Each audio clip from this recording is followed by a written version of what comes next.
얼굴이 빨갛고 심하면 각질이나 염증으로 진물이 나는 분들이 최소 2주, 적어도 한 달 이상 되신 분들이 아마 이 영상을 보실 텐데요. 도대체 내 피부가 왜 이럴까? 아마 수백 번 검색을 해보셨을 거잖아요. 그런데 피부과에 가면 보통은 뭐라고 하던가요? 대충 쓱 보고는 지루성 피부염이네요 하면서 연고나 약 정도 처방해주고 끝내는 경우가 많잖아요. 원인이나 진단이 명확하지 않으면 대충 지루성 피부염이라고 부르는 경향이 있죠. 하지만 진단이 틀리면 이 치료가 시작도 하기 전에 증상이 오래가는 게 확정된 거거든요. 통계나 논문에 의하면 이런 증상이 단순히 지루성일 확률이 생각보다 좀 낮아요. 오히려 이 피부를 고치겠다고 바른 연고나 화장품이 피부를 손상시키고 있을 가능성이 훨씬 높거든요. 오늘은 논문과 저희 병원 통계를 바탕으로 붉고 각질과 염증이 있는 피부의 정체를 확실하게 알려드리겠습니다. 첫 번째로 진짜 지루성 피부염일 가능성이 있긴 있거든요. 각질이 노란색이고 기름지다고 해서 이것만으로는 조금 부족하고 최소 두피 증상은 있어야 돼요. 그런데 기름기가 낀 각질도 없고 두피 증상도 없는데 대짜고짜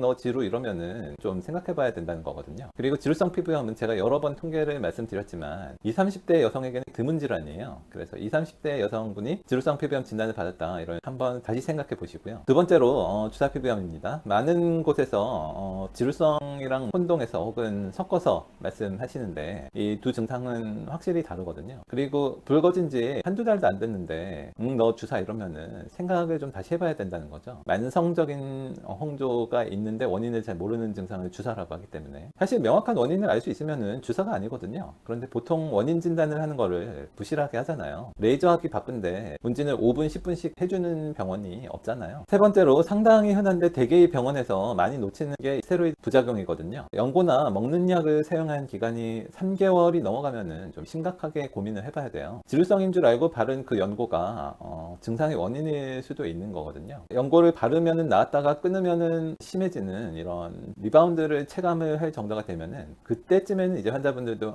이게 스테로이드 부작용이었구나 라는 거를 체감하시게 되는 경우가 많긴 하죠. 스테로이드 등급별 표는 참조하실 수 있게 올려놓을 테니까 한번 보시고.